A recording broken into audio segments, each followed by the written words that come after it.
Hello, this is Juliana Danquah, broker owner of Century 21 XSELL Realty in Worcester. Today we are discussing things about ownership. And I have Lily Law here once again. Lily, tell me a little bit about yourself first before we get into it. Hi everyone, I am Lily Chukwurah, principal owner at Lily Legal, where we help landlords and investors run their rental as a business. Awesome. So today's topic is, should you buy a rental property in your personal name? What do you say to that? Short answer is no. So your rental should be a separate entity from you. You are not your rental, and your rental should not be you.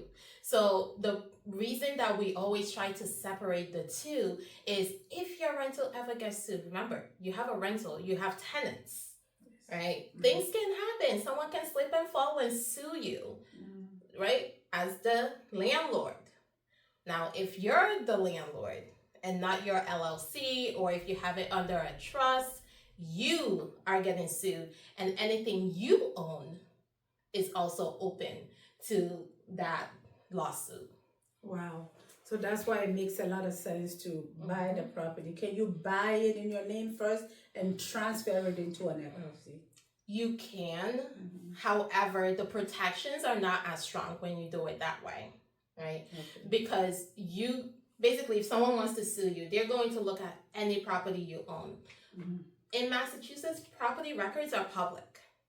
Your LLC filings are public. So they can see that you originally bought the property as yourself and then switched to an LLC. And this is so often, I see this so often on the mass land records, because people will sell it to the LLC for $100. No one is selling a $500,000 house to an LLC for $100. So unless it's a real purchase that the LLC is making, it's not going to be as protective for you.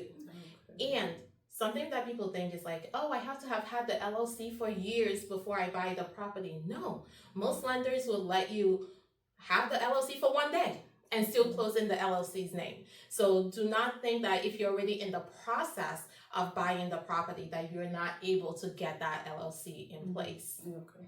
So the advantage of having the LLC is the protection. Yes, that's the main advantage.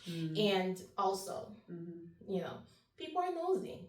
Like, you search your neighbors, you search, the people to see what they own and where they're invested. So if you do not want the people around you to know that you own it, then getting that LLC. But again, in Massachusetts, LLC filings are public. So that's why some people will go and register an LLC in Delaware and then bring it into Massachusetts to buy the property, because that way, no one knows who owns the LLC. There's protection from that.